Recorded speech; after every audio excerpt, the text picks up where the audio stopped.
It is November 23rd, 2025, and the world is watching to see what happens with this 28-point plan that the Trump administration is trying to get Russia to agree to. They say that it will settle the war in Ukraine.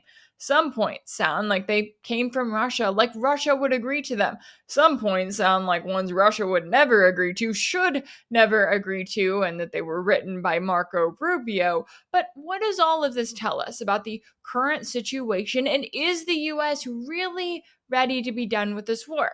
Or are they just ready to hand it off to Europe, make it sound like they tried, and continue their proxy war behind closed doors against Russia while they target other top competitors like, say, China? And then there's the all too important question of what will Russia do? As Russia has been open to talks, as Russian President Putin has even gone as far as to say that, yeah, there was a plan. Certainly wasn't this 28-point one, but there was some sort of agreement between the US and Russia that got Putin and Trump to Alaska.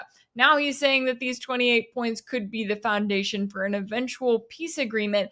But what does that actually look like? And what is Russia willing to agree to, given the fact that they know that NATO cannot be trusted? Well, we got into all of that and more in this week's episode of Sanctioned, which you can find over on my pages on Substack and Patreon. So let's check out a free preview of this week's episode now. So one thing that jumps out right off the bat is that some parts of this plan are very specific, right? Saying that they're going to cap Ukraine's military at 600,000 forces, but then they get very vague when they talk about security guarantees, or once again, the US is here as a third-party mediator, and they still have a lot of issues to resolve. They say that Ukraine will agree to enshrine in its constitution that it will not join NATO, that NATO agrees not to station troops in Ukraine, European fighter jets will be stationed in Poland, they say, and a US guarantee that the US will receive compensation for the guarantee if Ukraine invades Russia. It will lose the guarantee. If Russia invades Ukraine, in addition to a decisive coordinated military response, all global sanctions will be reinstated, recognition of the new territory, and all other benefits of the deal will be revoked. And if Ukraine launches a missile at Moscow or St. Petersburg without cause, the security guarantee will be deemed invalid. Now, of course, we have to remember that this term invade came specifically from the West. It did not come from Russia. So this idea that, Russia is not going to quote unquote invade, I'm curious to see how Russia is going to take that term. At the same time, this part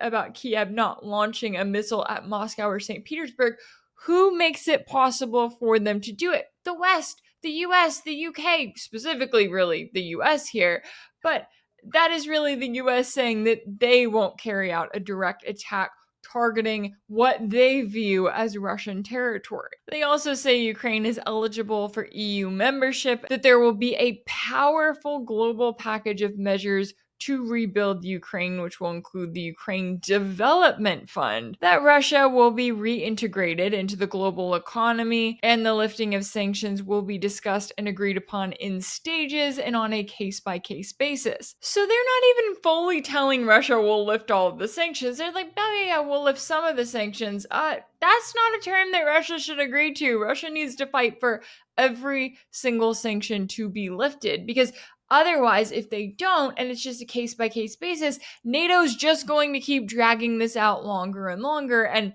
claiming that Russia isn't doing enough to get the rest of the sanctions lifted. They also say that $100 billion in frozen Russian assets will be invested in US-led efforts to rebuild and invest in Ukraine, and that the US will receive 50% of the profits from this venture. So this is another reminder here that not only would this plan see $100 billion worth of Russian assets stolen and given to the US essentially to quote-unquote rebuild Ukraine, but that the US is not going anywhere, that they are still having a direct hand in everything that happens in Ukraine, even as they try to act like some sort of third-party mediator here. They try to act like they are not a direct party to the conflict, while directly fueling the conflict. They also say a joint American-Russian working group on security issues will be established to promote and ensure compliance, that Russia will enshrine in law its policy of non-aggression towards Europe and Ukraine. The US and Russia will agree to extend the validity of treaties on the non-proliferation and control of nuclear weapons, including what is the New START Treaty, that Ukraine agrees to be a non-nuclear state in accordance with the Treaty on the Non-Proliferation of Nuclear Weapons. So those are some of those points that I look at and I go, okay, those sound like demands that Russia would have. And then they, of course, have to throw in the other points about stealing Russian frozen assets as a way to kind of make it look like this is all from the Trump administration and all they're doing. The plan goes on to say that the Zaporozhye nuclear power plant will be launched under the supervision of the IAEA, and the electricity produced will be distributed equally between Russia and Ukraine, that both countries undertake to implement educational programs in schools and society aimed at promoting understanding and tolerance of different cultures and eliminating racism and prejudice. So that, of course, goes into the denazification of Ukraine, something that Russia has been very outspoken about when it comes to their overall goals for this entire operation. Then when it comes to the territories, they say that Crimea, Lugansk, and Donetsk will be recognized as de facto Russian, including by the United States, but that Kherson and Zaporozhye will be frozen along the line of contact, which will mean de facto recognition along the line of contact, and that Russia will relinquish other agreed territories it controls outside of the 5 regions. Now, this is another part of the document that I look at with a little bit of side eye here, right? This idea that Ukraine is going to give up its territorial claims to Crimea, which has been reintegrated into Russia for well over a decade now, and to the entire Donbass. But then when it comes to the regions of Kherson and Zaporozhye, that everything's just going to be frozen along the contact lines. Oh, and I'm very curious what they mean when it talks about Russia giving up certain parts of territory. Again, that's very vague there because you just saw Russia take full control of the key strategic town of Kupiansk, which is, of course, in the Kharkov region. Now, that, under the Russian constitution, is not seen as part of the Russian Federation, but it is difficult to see Russia fighting so hard and fighting this prolonged battle and then essentially being like, yeah, Ukraine, here you go, have this territory back. That's the part there that I look at some of these terms and I go, I don't know. I mean, Russia could agree to that. I could be shocked and surprised by it, but it's just hard to see them fighting this long fought battle. And granted, yes, in the midst of that battle, how many Ukrainian forces were killed? Because we have to remember that this is a war of attrition at the end of the day, not necessarily a war just for territory. So it's a war of the Russian forces wearing down Ukrainian troops overall. But in addition to that, I'm very curious to see what territories, if any, Russia would actually be willing to give up in a possible deal. They also say that after agreeing on future territorial arrangements, both Russia and Ukraine undertake not to change these arrangements by force, that Russia will not prevent Ukraine from using the Dnieper River for commercial activities, and agreements will be reached on the free transport of grain across the Black Sea, that a humanitarian committee will be established to resolve outstanding issues, that Ukraine will hold elections in 100 days, that all parties involved in this conflict will receive full amnesty for their actions during the war, that this agreement will be legally binding, its implementation will be monitored and guaranteed by the Peace Council headed by President Donald J. Trump, and that once all parties agree to the memorandum, the ceasefire will take effect immediately, and after both sides retreat to agreed points to begin implementation of the agreement. Okay, I know that that was a lot, but I wanted to go through the deal point by point to really put into perspective what we are looking at here and this question of whether this deal is actually going to become some sort of legally binding agreement, right? Whether it's 28 points, whether it's 20 points, whatever the final version of it is, but also to kind of show you the points that Russia likely offered and said they would do, but at the same time, the points that they are not very likely to agree to, that I would argue that they should not agree to. Now, I know that for some people watching this play out, they see this and they go, hey, it's a deal. Maybe it's finally time. Maybe the US has decided that it's sick of this war. It has realized that Kiev is not going to win this war. Therefore, NATO is not going to win this war. And it has decided to make a deal with Russia before it's too late. And the US is going to force Europe and Kiev into submission. Now, I wish we lived in a world like that, quite honestly, right? I wish that it was that simple, that we could all just sign on the dotted line and then there would be peace and then everything would be good to go. Unfortunately, I'm a bit more skeptical than that when I see all of this coming together. Well, yes, there are talks. Well, yes, we have a potential deal.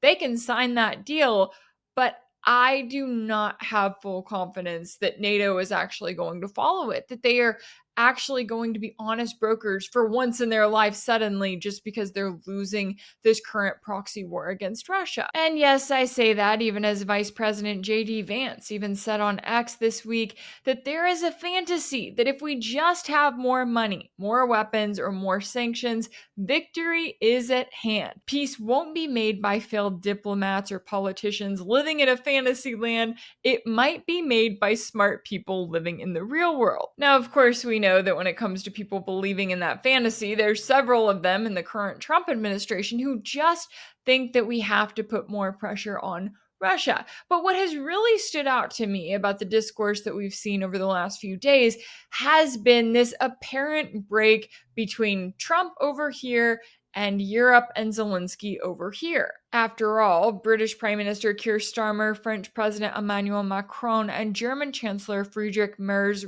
rallied around Zelensky and acted as though they actually have a say in this deal. But Trump doesn't care, they say. In fact, as CNN described it, Trump signals to Zelensky and Europe, accept this plan or you're on your own. But hasn't that been the plan all along? I mean, to quote friend of the show, Brian Berletic, because he always points back to the fact that Defense Secretary Pete Hegseth went to Brussels back in February for that meeting of the so-called Ukraine Defense Contact Group, in which he told his European counterparts that it was time for Europe to pick up the responsibility for this proxy war against Russia so that the US could focus on China. So what are the odds that we have the US attempting to step into this third-party mediator role, acting as though they just want to make a deal with Russia? They are going to be the broker to get a peace deal made, and the US is going to be the one backing away from the war in Ukraine. They're going to throw up their hands and say, we did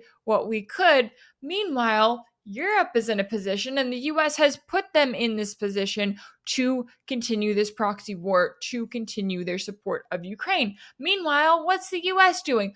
Oh, they're supposed to be selling Europe weapons. I guess if the US had the weapons and Europe had the money. And that was a free preview of this week's episode of Sanctioned. You can watch the full video available right now if you sign up as a paid subscriber over on my page on Substack. That's rachelblevins.substack.com. You can also find it on my page on Patreon. That's patreon.com/rachelblevins.